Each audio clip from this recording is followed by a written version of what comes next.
Hi, my name's Phil. I like talking about politics. In this video, I'd like to discuss the latest in the UK government's attempts to further embarrass the country over the acquisition of trade deals that we already had as members of the EU. This time, it's Japan that is giving us a bit of a dose of reality. But first, if you'd like to be notified of daily news and politics, please subscribe to the channel and click the bell notification icon. So, when Boris Johnson took over as Prime Minister last year, he made Japan a top priority for getting a quick trade deal post-Brexit. Brexiteers, including Johnson, promised much 4 years ago when they were busy deceiving the British public into voting for Brexit. One of their biggest boasts was how easy it would be to agree brilliant trade deals with the major economies all over the world. Phew, said the Brexit voters, because we don't want to be waiting around decades for individually renegotiating the hundreds of agreements that we already have all over the world. Not to worry, said the Brexiteers, will all be done in no time. They're lining up to do business with the UK. In fact, they said they'd have all these done and dusted before Article 50 process was even over. Absolutely falling over themselves to do a trade deal with us, they said. Now, fast forward a few years, and last year, Japan said that they'd be delighted to talk trade deals with us. Of course, but I'll go over that in a bit. But they did say they wouldn't be concluding anything big until we'd agreed a comprehensive deal with the EU. The EU being, after all, the largest European market. I mean, it's the largest market in the world, but certainly when they're looking at trade with Europe, the EU is far more important than the UK on its own. And of course, they just agreed a trade deal with the EU themselves. Now, not to be put off by this, Liz Truss, the International Trade Secretary, was recently talking up the prospect of a free trade deal with Japan on even better terms than we have with the EU, as something of a Brexit dividend. Now, it was ably pointed out to her that we already have a free trade agreement with Japan whilst we have access to the single market in the EU. So it's certainly not a benefit of Brexit, but you know how she is, a bit selective with her hearing.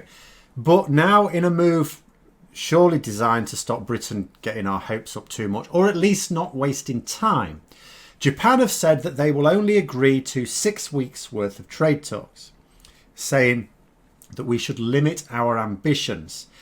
In other words, the sort of deal that Boris Johnson wants is not at all realistic this year.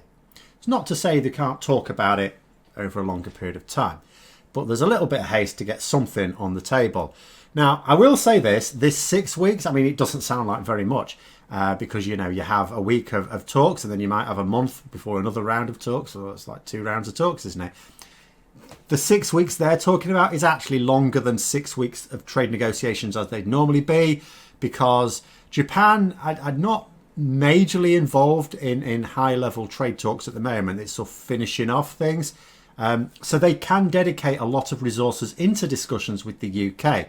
You know, they themselves have said that they are able to negotiate every day. They don't need to organise rounds. If you want to talk every single day about this trade deal, we can do that, which is very decent and certainly would be a very good reason for the government to be really pushing for a Japan deal.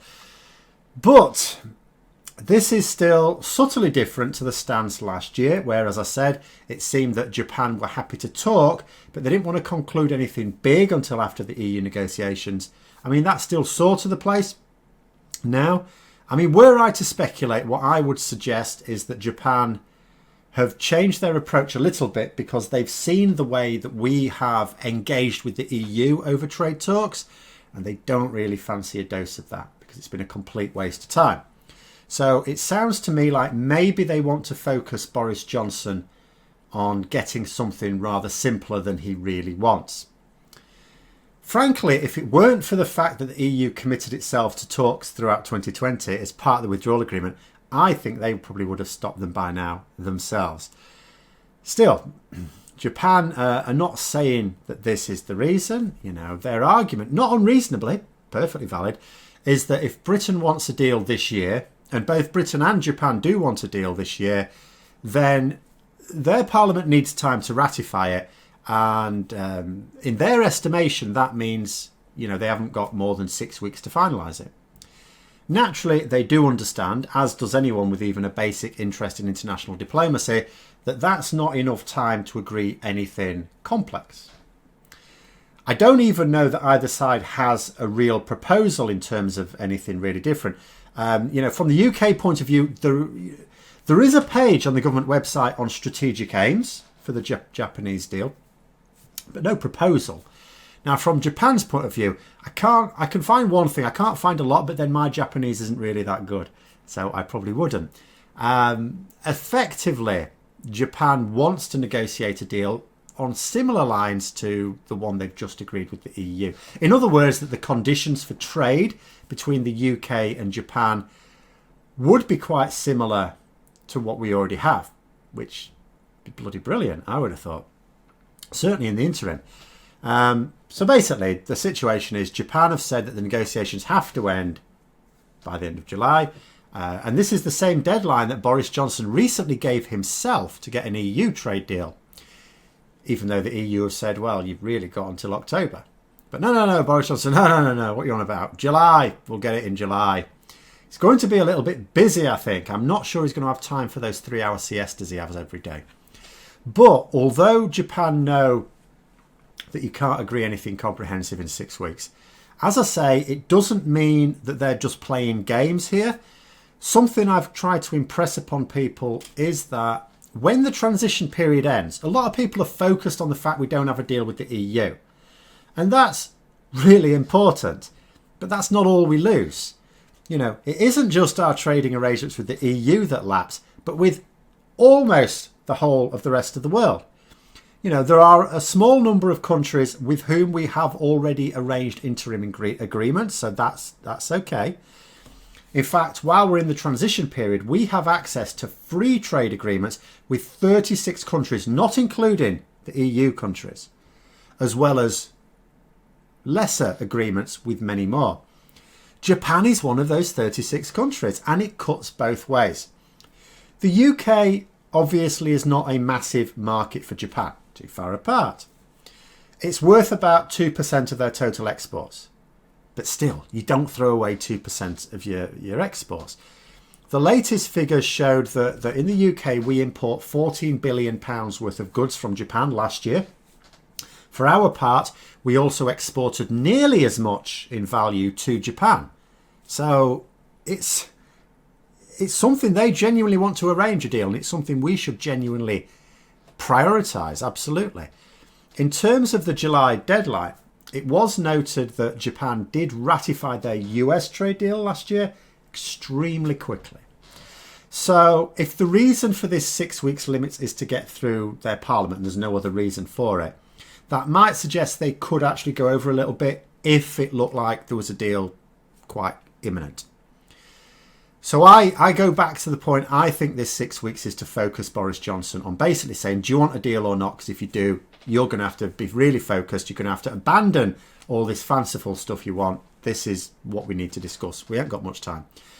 And if it gets to the end of the 6 weeks and they've just got to, sort out a few minor details, it sounds like they probably would go for that. But it does still have to be ratified. Japan would still have to ratify it for it to come into effect at the end of the transition period. Now, in theory, according to reports, Japan, as I said before, doesn't seem to mind agreeing to something similar to the arrangement that we have with the EU. And like I also said, I think we should be snapping their hand off for that. This is what we've done to get agreements with Switzerland and, other, like the ultra important Faroe Islands, for example. Getting something like that for Japan would be not huge, but very, very helpful. Unfortunately, like I say, Boris Johnson wants to bring home a better deal. Now, there's an obvious reason for this, why he would want additional features. Of course, he needs to deflect criticism of simply copying and pasting existing EU deals, for which he will have done nothing to negotiate. They've already been negotiated by the EU. If we duplicate agreements that we already had as EU members, that's not an improvement. In fact, it's not even parity, because we can't replicate all of the agreements we have with all those other countries. So it will always be agreements with fewer countries anyway at the end of this year. which means if they're only the same agreements, then in terms of our global trade, we're in a much worse position. In order to even demonstrate that even over time, if we'll have to give it years, but even over time, that Brexit really does allow us to strike better deals, as he promised in 2016, along with others, he has to arrange one. He has to prove that by arranging a deal that is better than the deal with the EU. Japan was his big target for this.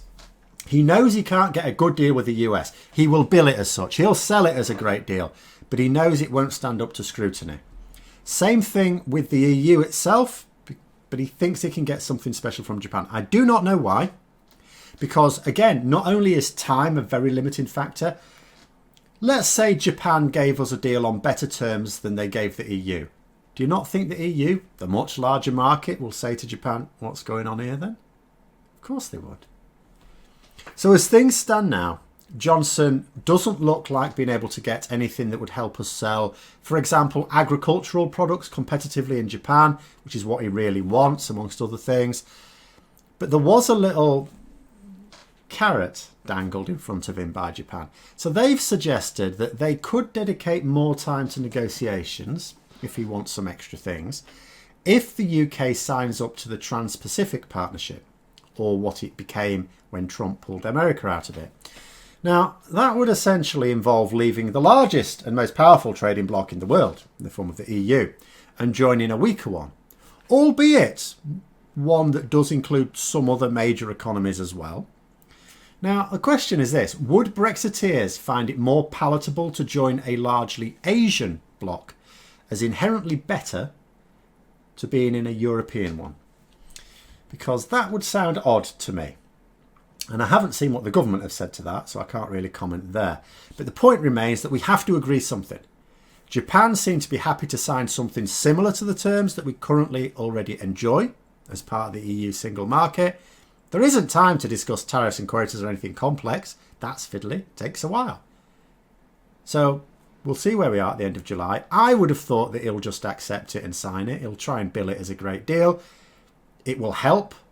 It will certainly help British businesses to be able to carry on exporting to Japan that nearly £14 billion worth of goods each year. But there it is. Let me know your thoughts in the comments below. Hope you found the video interesting. If you did, don't forget to click the like button. If you'd like to support the channel further, please also click the Patreon link for details. And until next time, I'll see you later.